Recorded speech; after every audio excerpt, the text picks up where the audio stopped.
You can have someone be one of your favorite all-time players and still point out their weak spots. And that's just a fact. One of the most dynamic players the league has ever seen, and sometimes let the ball bounce off of his chest. Welcome to the first edition of the Chiefs Outsiders podcast. Let's get into the show. Hey, it's Brock and Anakin here from the Chiefs Outsiders podcast, and I'm going to take about 1 minute to tell you who we are and why we're doing this, and then we are going to give our thoughts and the best information that we can on whether this year's Chiefs team will be better than last year. Kind of a season preview from a fan perspective. So, I've been a Chiefs fan my entire life, and not just a Chiefs fan, but a completely obsessive Chiefs fan. Back before the internet, when I was watching Dave Craig and Steve DeBerg, and that entire Marty Schottenheimer era, I used to drive like 30 minutes away to get the Kansas City Star so I could get more information, and now I'm obsessive about listening to every radio station and every podcast and every bit of information I can find on the team besides rewatching their games multiple times. I also earn a living making internet content. I've got a YouTube channel and a podcast, and I earn my living on a completely non-sports related topic, making content. So I thought, what a great idea to start a Chiefs podcast and a video show. This is my son, who is more into it than I am. And as an older person, I've kind of mellowed out a little bit about it. I don't follow it as much in the off season, but he's texting me like 87 times a day, letting me know what's going on. So we're going to jump right into it and go through position groups. First, let's just ask. I'm going to ask him and give my thoughts. Will this year's Chiefs team be better than last year? That's a steep hill to climb, especially whenever you're talking about a team that's been to 4 consecutive title games. But I think there's a real shot, especially as we, end the season and head into the playoffs. But the youth of this team will be tested early, and it's going to be a great opportunity to see what these guys are really made out of. Yeah, so the obvious thing when Tyreek Hill gets traded, panic across the entire fan base. Nobody is a Chiefs fan and didn't love Tyreek Hill. You think about what he's done for this team in the biggest moments that you could possibly do it. 13 seconds left in Buffalo, the overtime in the AFC Championship game, or the games against the Patriots. Just so many moments, everything he's done. But the team can definitely win without him, and we're going to get into that when we go over wide receivers. But what are your favorite moments from Tyreek, like the lasting memory of him as a Chief? That 3rd and 15 in the Super Bowl has got to be up there. That's the biggest moment of his career and of Pat's career, obviously, to this point. And, there's a lot of those early years whenever he was still doing return and they'd hand him the ball, and he was getting he had the game in Mile High where it was a rushing, receiving, and return touchdown. That was pretty insane. You have the memory to still remember that, and I forget it until you say it. And I said, wow, yeah.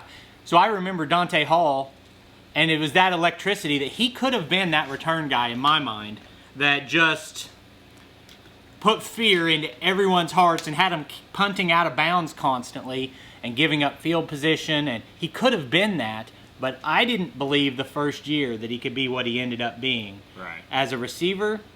But we'll get into it. But there is a real thing you can't look past, which is he had a tendency to drop some balls too. Like probably one of my all-time favorite Chiefs, but last year he led to 3 or 4 interceptions by dropping catchable balls. At least, if not more. So, part of that is that the guy almost never caught a football with his hands, and he's on a Hall of Fame trajectory. So. Yeah. You can have someone be one of your favorite all-time players and still point out their weak spots, and that's just a fact. One of the most dynamic players the league has ever seen, and sometimes let the ball bounce off of his chest. So, I think what we'll start with, we're going to go offense, defense, special teams, and just say what's changed. And I intentionally try to tune out a little bit during the offseason. I'm going to have to quit doing that. So you're going to have to be the expertise on some of that. But I guess it starts with the coaching staff, which is largely the same. Yeah, the coaching staff is virtually unchanged. Your only real change there is bringing in Joe Cullen. I think he's been a D-line coach for 19 years in the league. Well, hold on. I got to stop you. You're forgetting the number one thing, because he thinks it's not a big deal, and I do. We brought in another offensive coach who doesn't have a... I forgot about Nagy, yeah. Nagy coming back in as the quarterback's coach is kind of a big deal. Now, I actually want to hear what you were saying before I cut you off. They made a change. So, Brendan Daly, who came from New England in 2018, had been the D-line coach that entire time. He's moved to linebackers.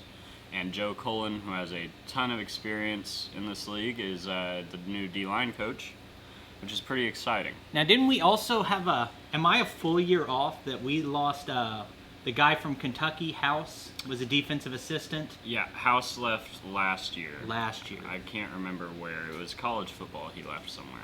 Okay. So, a couple minor changes on the defensive coaching staff. For me, I don't get too excited about that. I said Andy knows how to pick coaches. He's built a coaching tree. I bet these guys are good coaches. They have resumes. But to me, Nagy was a big deal. And Matt Nagy will be our first thing that could be kind of controversial, but to me, he was clearly a good football coach, and I thought we lost a little something when he left. I think Bieniemy is a great leader of men. I think he's an asset to the team, but I think Nagy brings something and probably gained something from being a head coach, even if you call his tenure a failure. I think having Matt Nagy back is a big deal, because the way these coaching rooms work, when you have the debate about who calls plays, you have the smartest guys on the offensive coaching staff do the most talking as they discuss a game plan and try to exploit weaknesses of the other team. And adding one more smart guy is a huge step if those guys get along. I mean, like you said, if whether or not he definitely had some bad moments in Chicago. No one's denying that. They didn't win a ton of games. Mitch Trubisky was a part of that. But you're talking about a guy who's been a head coach in this league for 4 years, and you're just gonna throw that into your quarterback room, into your offensive meeting rooms. That cannot hurt. And he was here Patrick's rookie year, yes. And they were working together a lot back then. Mm-hmm. And we lost, I may be a full year off again, but we lost Kafka. Was that last year, or that just happened? Yeah, just a few months ago, yeah. So, basically, how do we as fans know what Mike Kafka contributed? But from listening, it sounds like he was a good voice to put input onto what is the Chiefs' offense. What can we do against San Diego?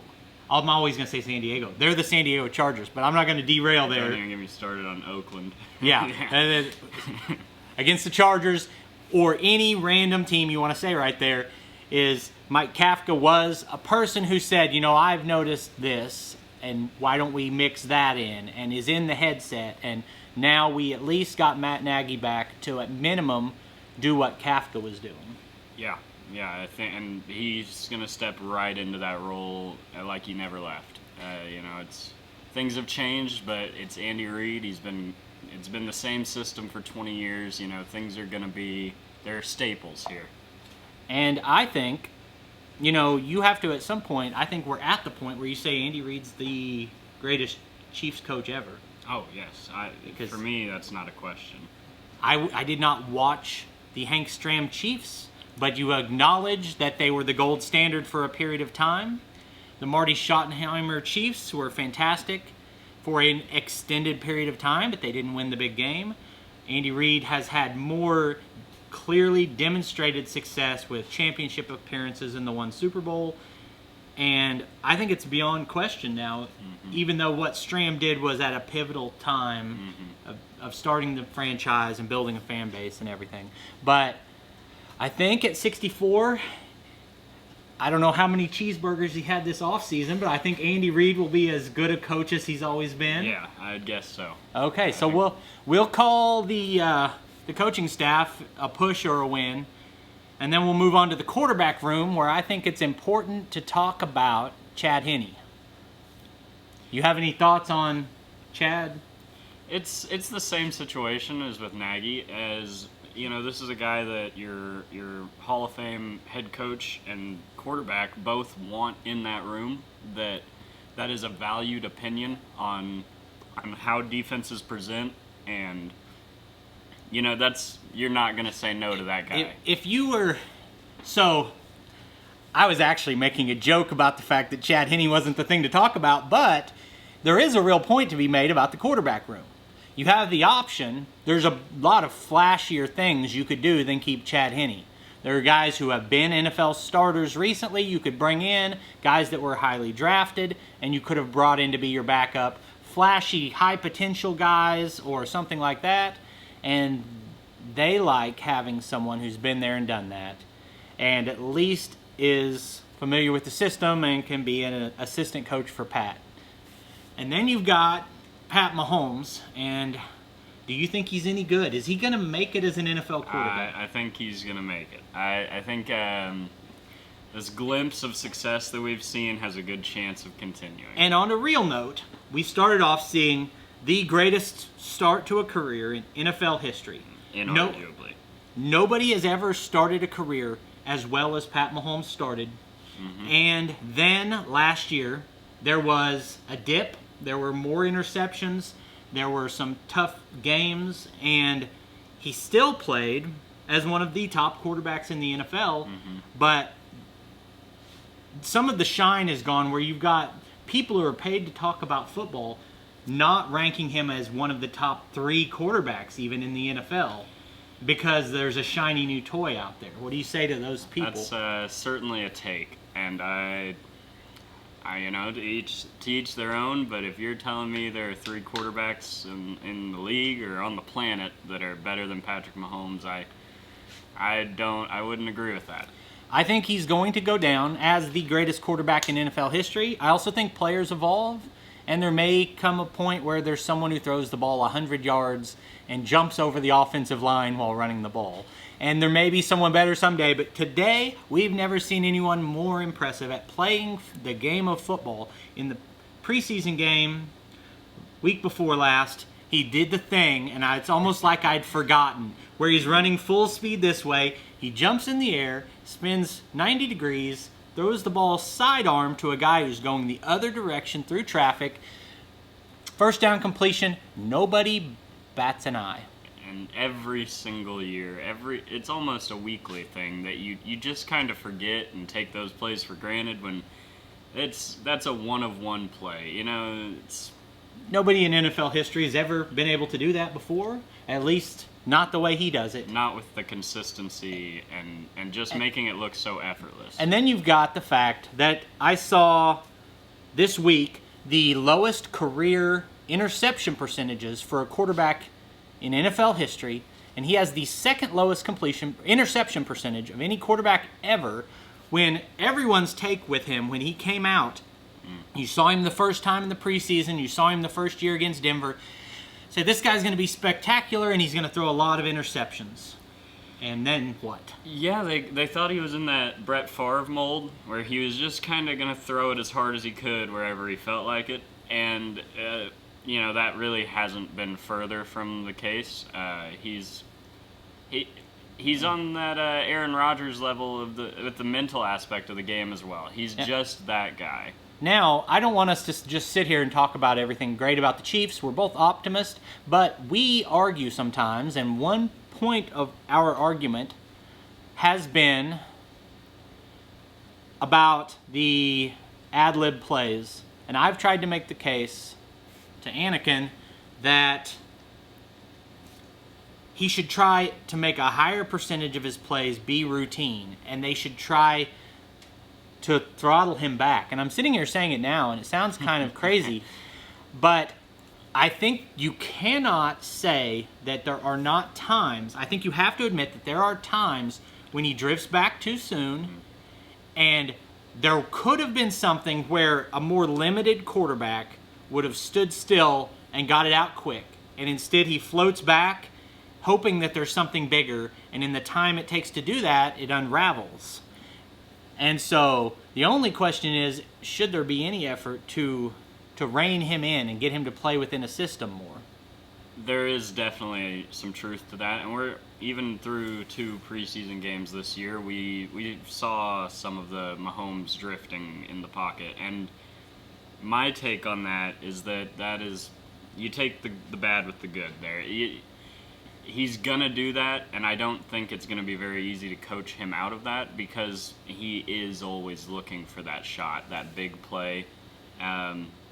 But it has not to this point ever become an issue large enough that it's costing the team games or in big moments, aside from this last title game, I guess, really been an issue. But there is something there that he can be a little overzealous. I also think during an entire offseason where there's some private conversations between Patrick and Andy, and he's a smart, dedicated guy. I think he's going to figure it out. But it's a real thing. And what I'm getting to here is that I think Patrick Mahomes is going to have a better year. And I'm just an optimistic guy. I see that, and he's my favorite player. But I anticipate a better statistical year. And I don't think that little uptick in interceptions is something that we're going to continue to see. Yeah, I'd if you're a betting man, I'd put your MVP bets in now, because the odds are about as low as they're going to be. Yep. So, everybody knows all that. Pat's good at football. Andy's a good coach. So, let's start into some other position groups. Say, running backs, which I would make the case that the running back room is the least important room.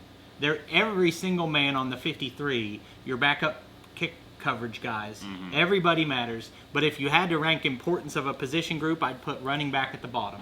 And a lot of that is because of Andy Reid and Patrick Mahomes, that those guys feel so interchangeable and just replaceable, really. But the running back room this year it's very intriguing. You go from a couple months ago, whenever they signed Ronald Jones, and people really took to the idea that he was going to almost be the lead back here, and I never really bought into that, and it's looking like he's not going to make the team, but it's still a very deep room. And that talk was probably more a second back, because you know they're going to favor Hilaire. He's young, and they just drafted him. They love the guy, but as far as they split a lot of carries, no matter what the situation is. I did not see Pacheco being that guy. He hasn't flashed anything exciting on tape. Like, what is it that they're seeing in this guy? Well, what they're seeing is that from an athletic testing standpoint, he's Jonathan Taylor. You know, to have a guy that's 220 pounds and run 4.37 at the running, you know, and not to mention he was playing with the Rutgers offensive line. Like, there was not a lot going on in that program, and he made some plays and put up some numbers. I tune out a little bit when you have a 7th round draft pick running back, and I typecast them in my mind that this is a small. What was the last guy that was here a couple years as a running back and everyone kept waiting to see it? I've forgotten the name. No, like last year or the year before, he didn't make it through. Anyway, you typically get these smaller, like, scat backs, and you're hoping it's like a change of pace or something. I didn't know that this was a guy with that size and speed combination until just recently, when I saw he was being favored in the, ahead of some other guys, and realized that he has a potential to be a featured back. if it works out that way. Yeah, and what we've seen from... Hold on a minute. We cannot just go on like we've forgotten. We drafted someone in 3rd to 5th round, and he was What are you talking about? running back. He's been here. I'm going to go crazy. Like, it doesn't matter for this show. Yeah. But we had a guy that's been, like, multiple practice squads, and this will be this guy's year. Is it just gone? I can't. I have no idea who you're talking about right now. Maybe it'll come to us. Yeah, like, most irrelevant thing that doesn't matter. But who's the Chiefs running back they've been keeping around and everyone wanted to see succeed? And You're not talking about Derek Gore, are you? No. No. No, we've got... Well, we need to, though. Okay, Derek Gore. And He showed enough that... Oh, and so we got Gore and McKinnon. Gore and McKinnon are two guys that you had last year show flashes where fans said, this guy's better than Hilaire. Yeah. The other guy comes in, this guy's better than Hilaire. Mm-hmm. And it's a trend where it seems like they stick anybody out there, they're better than Hilaire. But the staff loves CEH, and so maybe we'll see that breakout year that it looked like he was going to have at the start of his rookie season. But, I mean, what do you think about those two guys? So the running back room as a whole, the way it's looking like it's shaking out is it's pretty clear that Clyde is your lead back, and he's getting most of the first and second down work. Through the preseason right now, Jerick McKinnon has been your third down back. They seem to trust him in pass protection more than Clyde, which makes sense based on what we've seen. And out as a receiver out of the backfield, McKinnon is very capable. Pacheco seems to have... He has a real shot to take some of that first and second down workload, it feels like. Because they like his athleticism so much. And if he can just be a little bit more patient and wait on things to open up, they think they really have something with him. So what it all comes down to is, I believe that the Chiefs offense that runs the ball a smaller percentage than most teams can function at a high level with any of these players, and they're making decisions a lot based on age and salary on similar guys, but McKinnon is the guy who got me excited when he checked in. So I think we'll see some of that. About Gore, he was actually just recently released with an injury settlement. He fractured his thumb in the preseason, but what it basically means is the settlement, they're going to pay him what he would have been paid to be on the practice squad until he's healthy, and then at that point he can return to the team without costing them any kind of return from IR spot. So that increases I didn't know that news, and that makes it more likely that Ronald Jones is an active member of the roster. It does, and because I don't know the depth behind that.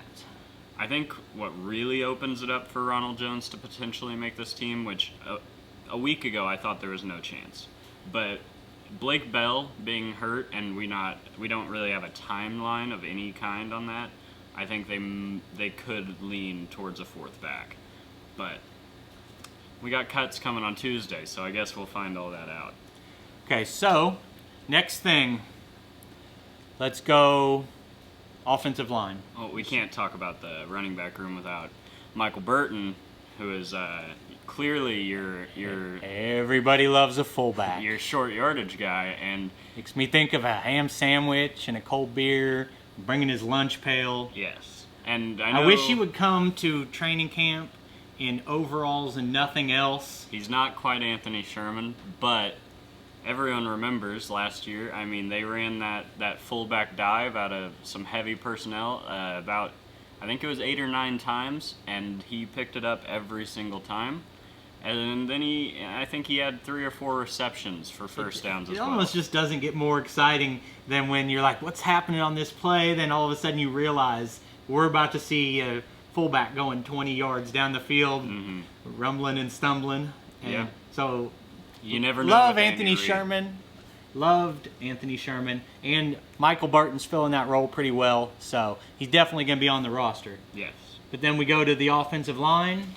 What's significant here, besides that Orlando Brown's lost some weight and we don't know about the right tackle? So I'd say the most significant change here on the offensive line is that those 4 core guys from left to right, Orlando Brown, Joe Tooney, Creed Humphrey, and Trey Smith, who I think we all as fans and as the organization are very high on. Those guys have a second full year to gel and communicate and watch film and understand what rushers are trying to do to them.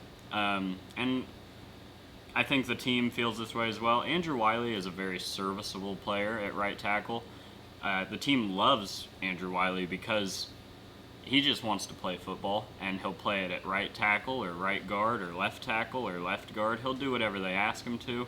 He doesn't care. He comes to work every day, and that's a great guy to have at the back of your O-line room. Okay, so let's argue a little bit. We can't just sit here and agree on everything.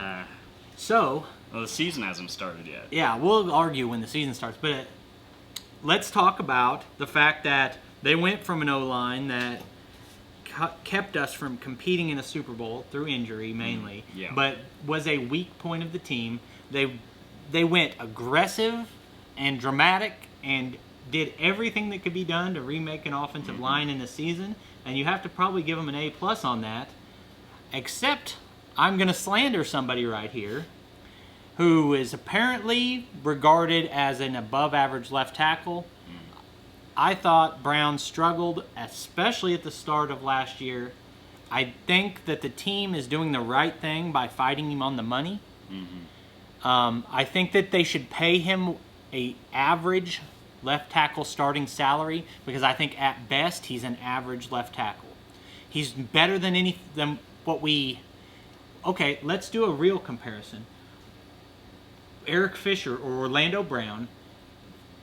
Fisher a week before the injury, or Orlando Brown today. Who do you want as your left tackle? And that's a very interesting question, because they're two very different players. Eric Fisher was a guy who really relied on his athleticism. He was better as a run blocker, I think, unanimously agreed. A guy that was very good at getting out in space, getting out as a lead blocker. And Orlando is not that. He's far from that. He's a statue. He's gonna get his hands on you, and you're not getting away. And that's all he wants to do. As the question of who's better, I think I'd lean Orlando, especially for what this offensive attack is as a passing offense.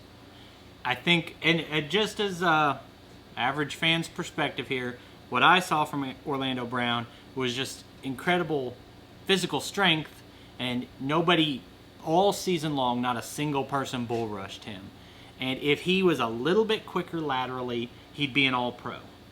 But how do you become laterally quicker? That's almost impossible to accomplish. Especially whenever you... And that's why I'm really glad he's on the team, but I don't think you can make him the highest paid left tackle in NFL history. And I certainly don't think he has earned that kind of money, that kind of contract.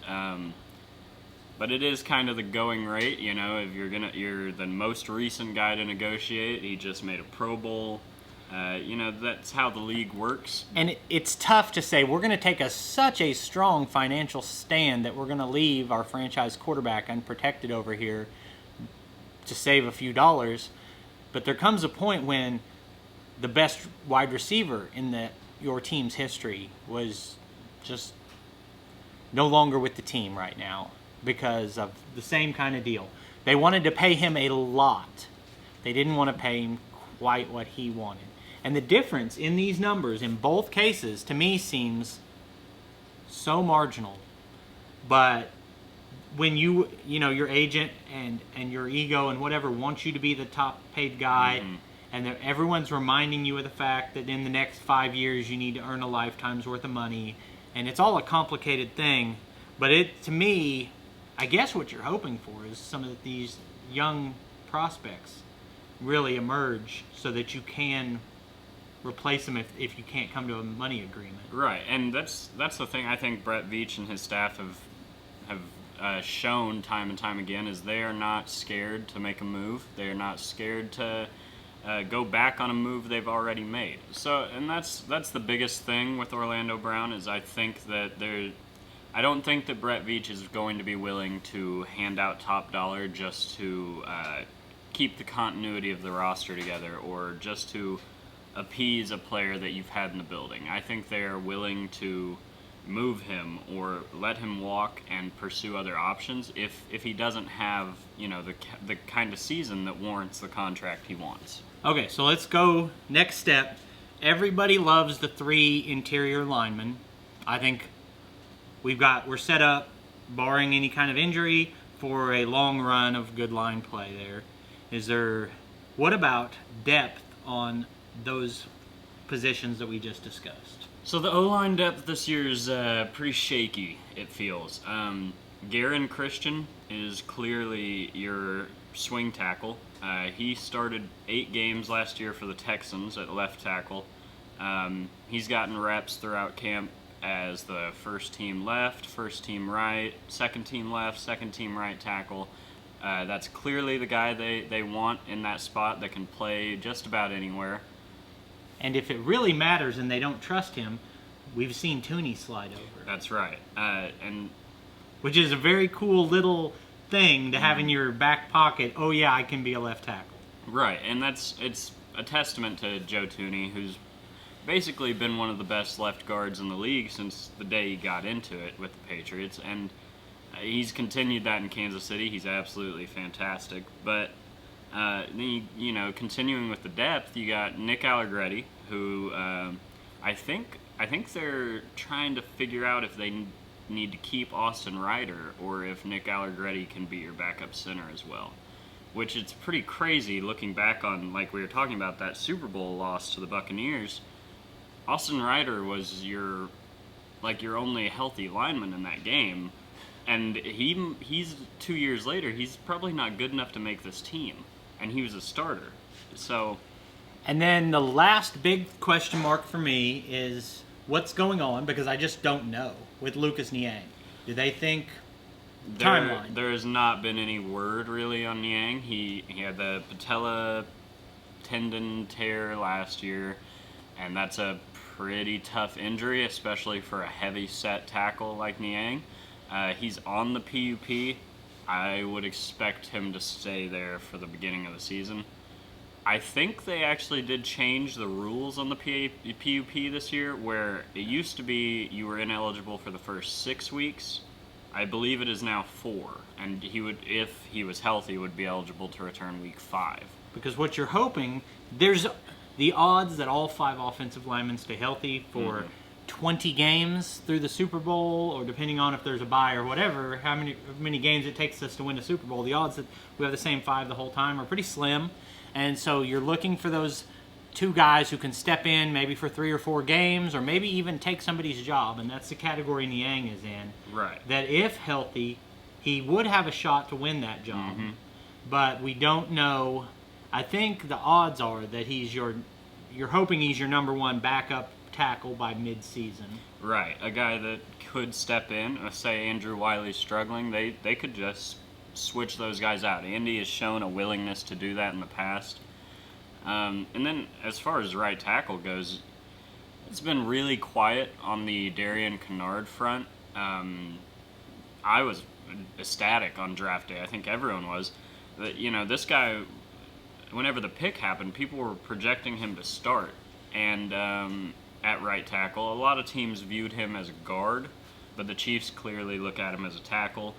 And he just hasn't been very impressive to this point. Now, he might be a cut candidate, really. Now, what I see, like in that scenario, between the organization seems to value things differently.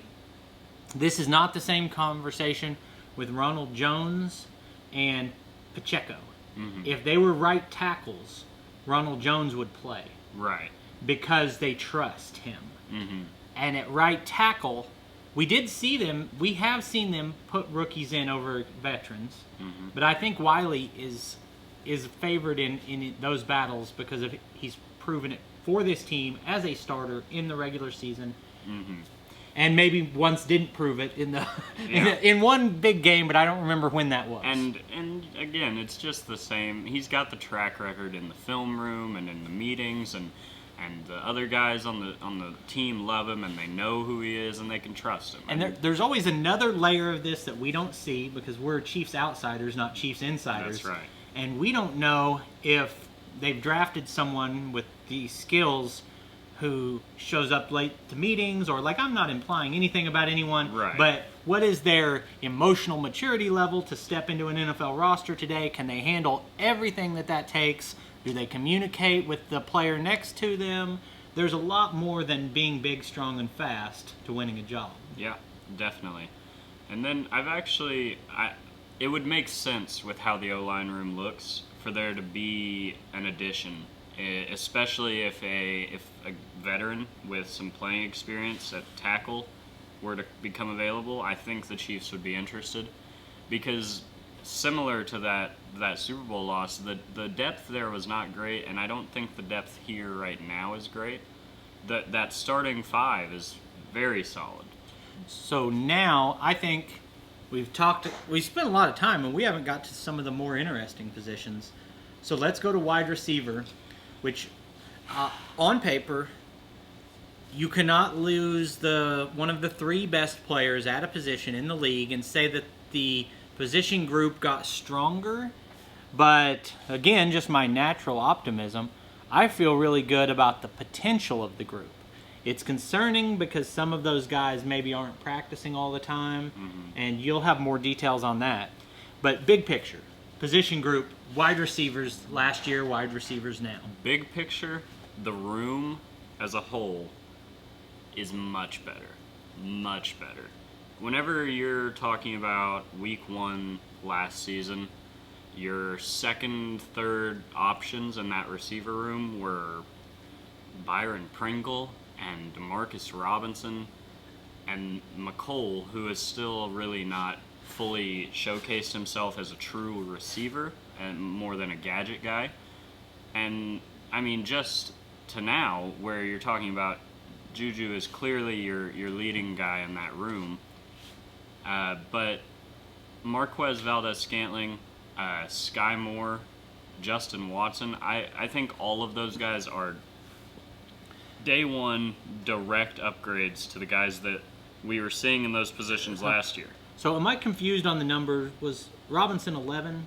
Robinson was 11. And Scantling is 11. There's no way that's not an upgrade. Massive And upgrade. if you say, we just acknowledge up front, you say you can love Juju Smith-Schuster, he's not Tyreek Hill, but then every other spot, I kind of agree with you.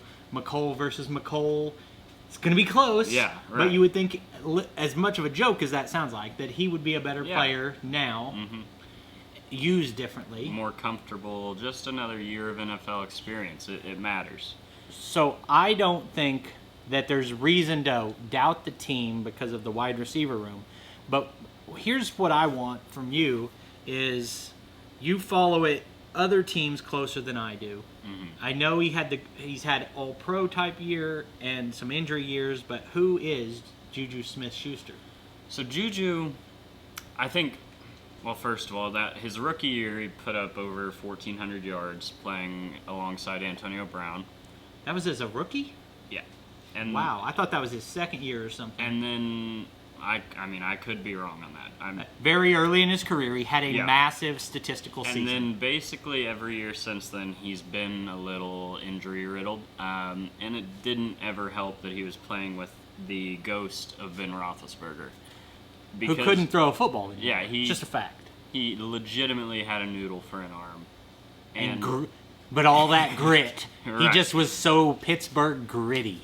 And that cannot be understated. I mean, I think 2 years ago, Juju put up like 800 yards with the quarterbacks for that year being a little bit of Ben Roethlisberger, who wasn't good, and then Mason Rudolph, who we know isn't good, and then Duck Hodges. I don't know if you guys remember that guy, but also not very good at football.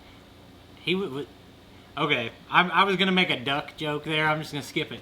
But most of what you're saying can be seen from the stat sheet. Yeah. But I remember Juju Smith-Schuster at USC as being this speed guy, like blowing by the vaunted Notre Dame secondary. And who is he as an NFL player, not in production, but what he's good at and what he's not good at? So Juju is he's a guy that's gonna attack the intermediate area of the field a lot. Those deep overs, the posts and the ends, and they're going to use him in the slot a lot, which I think as a whole, this receiver room has a lot of guys who can attack from the slot, but we can talk about that more later. Juju, I think Juju, I'll go on record saying Juju's going to have a good year. Let's also see how many times I can say Juju in this segment, but he's not the burner that Tyreek Hill is. That's pretty obvious because no one is the burner Tyreek Hill is, but he still has at the NFL level showcased that he can get behind guys and make plays deep. Is he going to high point a ball? Is he going to make the contested catch? Like, these are the things that Tyreek would high point, but a lot of times he would make the harder catch and not the easy one. Right. But is that who he is? He can be. I don't think that's his direct skill set, but he has definitely shown route running. Like, I want to know as a player who he is. He's a route runner. He's a sure hands guy. Good after the catch. Tough to bring down. Dependability goes a long way, because Demarcus Robinson could flash some skill and like speed, leaping ability, but dependability goes so far. And that's the next guy I'm wondering about. Is Scantling has a lot of deep receptions, blazing speed, and actually if you look at the fastest either player was tracked on an NFL field last year, Scantling had a faster miles per hour time than Tyreek Hill. Yeah, he can definitely move at that speed. And in Green Bay, Marquez was a guy who it just seemed like 4, 5, 6 times a year he would just get lost 40 yards down the field and there's nobody around him, and you're like, how did that guy get so open? Now, you look at him, why isn't he an all-pro if he's got that size and speed combination? Is he inconsistent? Is he dropping the ball? Opportunities? Because Rodgers only threw it one place, or? That's all three of those things are factors. Early in his career, he definitely struggled with drops. And then the opportunities, Green Bay, which, there's an argument to be made that he's not gifted in these areas, but Green Bay never really gave him the opportunity to run a lot more normal NFL routes. He was pretty much just the deep guy there. So it sounds to me like the floor for MVS is Demarcus Robinson. The occasional flashy play. Right. But not someone that you're going to definitely depend on 3rd and 7 or... He's also not going to be losing first downs by running backwards. We could do an entire show on catching the ball and running backward. Because I think we lead the league. And this last year and the last few years, we may have been the greatest team in NFL history at giving up first downs by catching the ball and running backward. And with Kelsey and Tyreek, you kind of lived with that. You didn't mind it. Those guys make plays, but it became infectious. And whenever you have Demarcus Robinson catching a ball at the sticks and then running 6 yards backwards, it's defeating. This is my chance! It's not what you're looking for. Time for the DeMarcus show. Right. And, again, like we were talking about the depth of this room. I got the football. The depth of the room just being better and different is Demarcus Robinson has played a lot of snaps over the last 4 years for this team, offense and special teams. And this is a guy who did not make it through the first round of cuts for the Raiders. They did not think that he had shown anything worthy of being considered for a roster spot. 6 years in Kansas City, getting significant playing time. I don't think it's very difficult to upgrade over that. And again, that's no hate on Demarcus Robinson. He made some great plays. He won a Super Bowl here, but he also made some really, really bad plays. I said before the show, we're talking like, hey, what do you want to talk about? And I said, well, let's keep it focused on being serious about breaking down the position groups. But all I can think about with Demarcus Robinson was the way he waved that ball out here. Yeah. It made me think of like he thought he was the old man with the fish hook. Right. Like, ooh, you gotta be quicker. Yeah. Like, what the heck was he doing? He really thought he was something special. Yeah. Like Deion Sanders. If there was no such thing as a fumble, I'd be all for it. But Right. fumbling's a thing, so we should probably stop hating on a guy that's not even on the team. Right. But so what it's important that we haven't talked about yet in the wide receiver room. Sky Moore didn't break anything off. He was fine in the preseason. He really didn't show a whole lot of anything. That Commanders game, Pat, he ran a little double move, double post, and Pat gave him the chance. It was a well-thrown ball, Trent Green said on the broadcast. Ideally, it was about 5 yards deeper towards the end line, which is probably true, but if Kendall Fuller, again, former Chiefs legend and Super Bowl champion, Kendall Fuller doesn't make what was really a pretty impressive play in recovery there. He's about a step and a half behind and dives from out of the frame to get a hand on that ball. That's a walk-in touchdown, and Chiefs Kingdom is pretty pumped about Sky Moore right now. Yeah. And Andy Reid didn't come into that preseason game and say, let's show the fans what Sky Moore can do. If anything, he might have said the opposite. And so who is McCole the gadget guy? Who is, because it seems like there's several guys who could be the tap pass, the little screen, and all the gadget type plays. I think McCole and Sky both will have a lot of opportunities in that role, and I think they'll both also have a good number of opportunities as true receivers this year. I think this is it for McCole in terms of proving whether or not he can play NFL receiver at a high level. And so, let's talk about the tight ends, where the Chiefs have undoubtedly the best tight end group in the NFL, along with having a surefire Hall of Famer at the top of the list. It's actually, I feel like, pretty impressive depth. It really is. Travis Kelce is Travis Kelce. You know, 6 straight 1,000-yard seasons. He's the greatest tight end I've ever seen, and I don't think it's really close. But the case that he's not because of George Kittle is so ridiculous to me. yeah, If you said, let's make a highlight clip of each player's top 5 plays without factoring in time and place, like overtimes and AFC championships and that sort of thing, just their top 5 plays, you say, wow, 2 athletic guys. And that's where the similarity ends. These guys' career accomplishments are not the same. right. They're not the same caliber of player. And that's really the argument with any time you compare anyone to Travis Kelce is tight ends, for the most part, throughout the history of the league, really have been used in one way. And Travis Kelce is not used in that way. Travis Kelce, you could call him a slot receiver if you wanted to, because he can absolutely line up and burn corners consistently one-on-one. And the Chiefs let him do that, but they also give him the ball in the backfield and let him throw the ball, and he does play traditional tight end, and it's just what he can do on the football field is almost unmatched. And then you could make an entire show just praising Travis Kelce, but we all already know that. So let's talk about the other 3 guys. And I think each of them has something to be excited about. I think Blake Bell is your standard NFL backup tight end who will catch the ball when he needs to catch the ball, get what he needs to get. He does the belldozer thing. He's comfortable running on short yardage. He's a pro. He's a backup tight end. Nothing amazing or spectacular.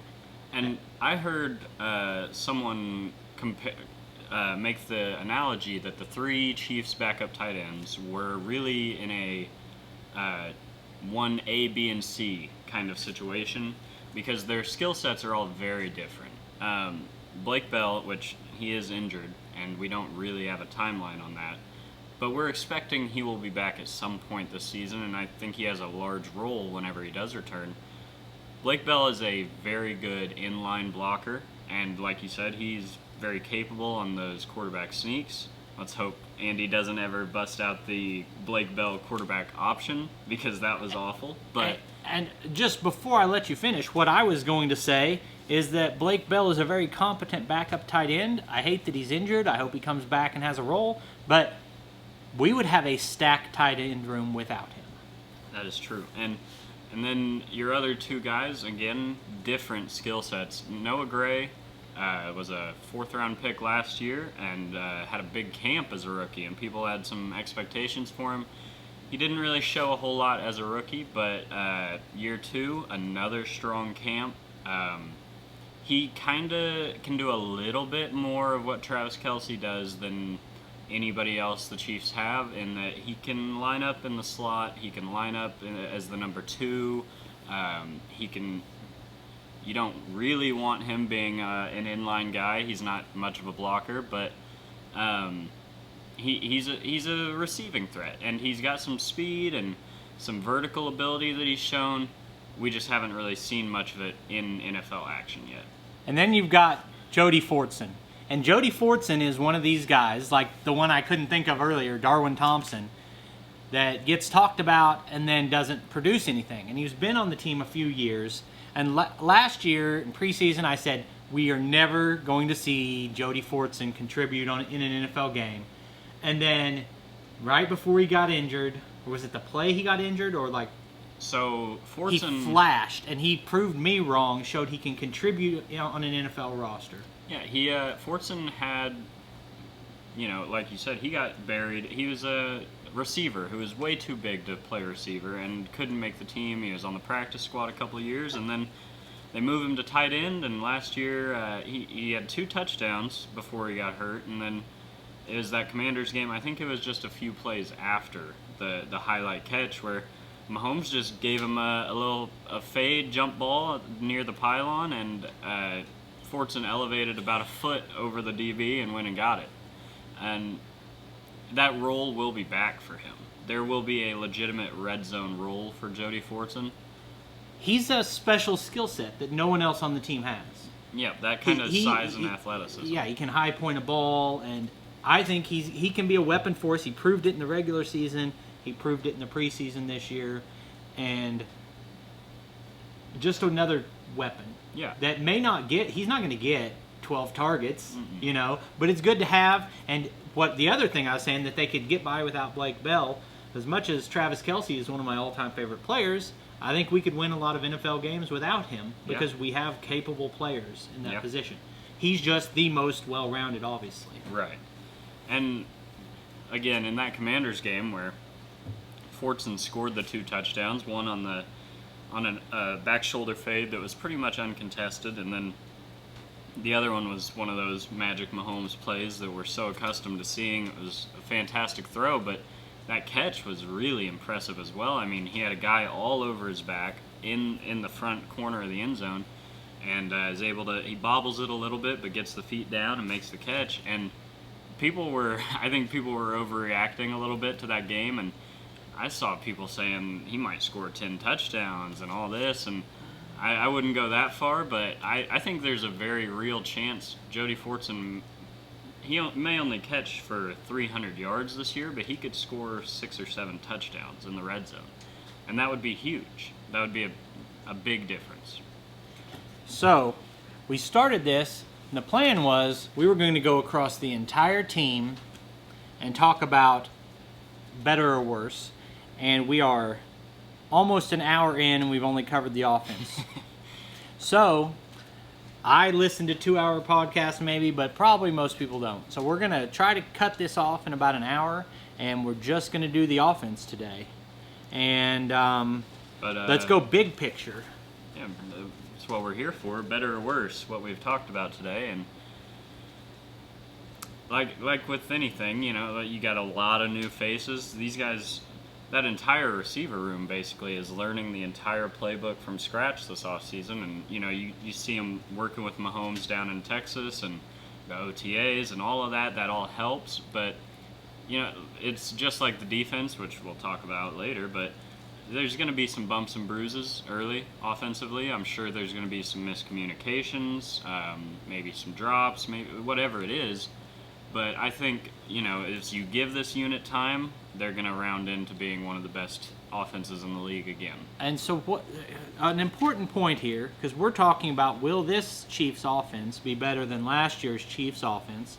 But I want to reference a little bit of Chiefs history here, in that the previous best offensive output we've ever seen, one of the best offenses I can ever remember from any team, one of the most fun to watch, was the Dick Vermeil, Priest Holmes, Trent Green, Dante Hall. That Chiefs group was a very prolific offense, and they were old. They were mostly older when they started, and they got older the entire time that team was together and didn't rebuild it.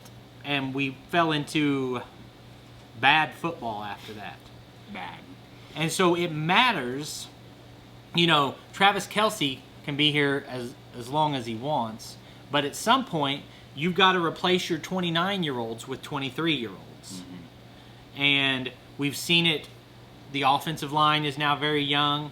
We do not have... Travis Kelce is the only player on the team who is starting to age past their prime. Mm-hmm. And I see him still having quite a few years as an elite NFL player. Travis Kelce is fine wine. So I'm not worried about his game dropping off.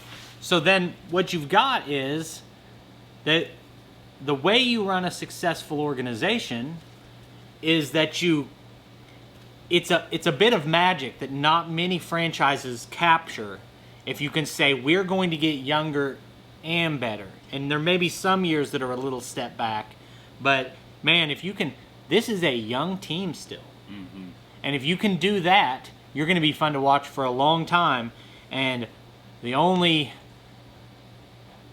got a lot more Pat Mahomes, and I think we've got a lot more Andy Reid. Yeah. So I think it's going to be a lot of fun. I think they're going to score a lot of points.